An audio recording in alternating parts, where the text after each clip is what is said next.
good reason to kill a goldfish. I don't want to kill a goldfish, but I think I might have to. This year I've been dealing with a lot of loneliness, unemployment, depression, and I think if I can kill just one little goldfish, everything's going to work out okay for me. Let me explain.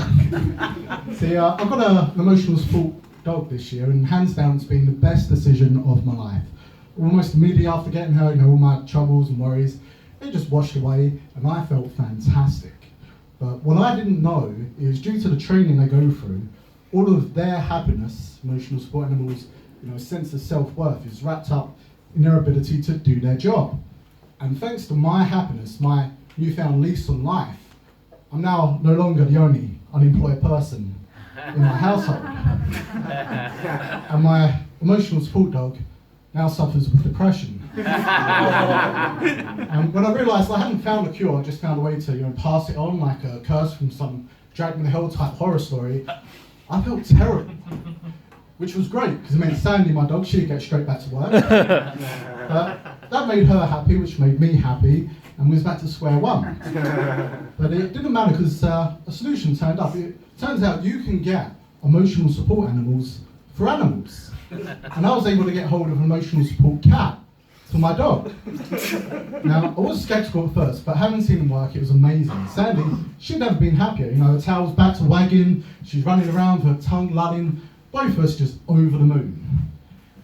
The cat, on the other hand, suicidal.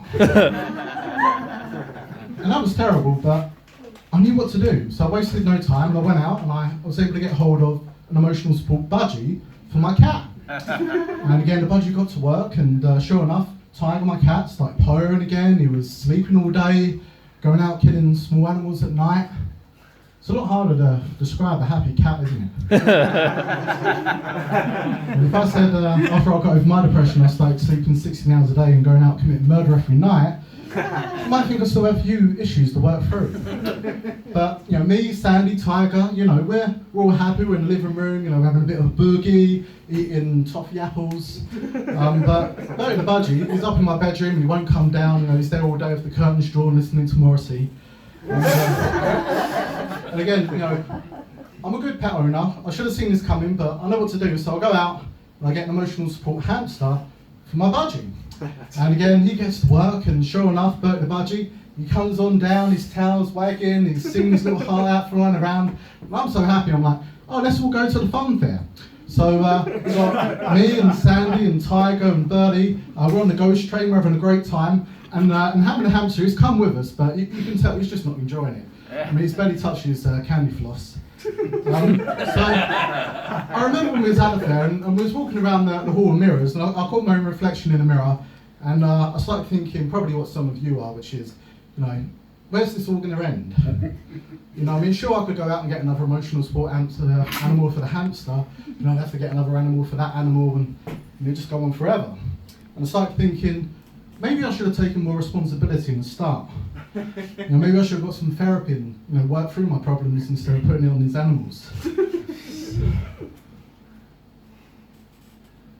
So I went and got our emotional support goldfish for my hamster. But this time I decided I'm going to break this curse. And once the goldfish has made having a hamster happy again, and goldfish has got depression, I'm just going to flush him down the toilet. And I know it doesn't sound like that's a great solution, but I reckon there's about a 50% chance that the Goldie will make it to a river. And I reckon if he can go from being unemployed and depressed and living in a goldfish bowl in my bedroom to surviving the sewer system and starting a brand new life out in the river, then that's the kind of shock therapy that can really change the outlook on life for a goldfish. And I like to think of it how Andy Dufresne broke out of Shawshank prison. I like to imagine that one day Goldie will be eating algae off the bottom of a boat, and Morgan Freeman will show up.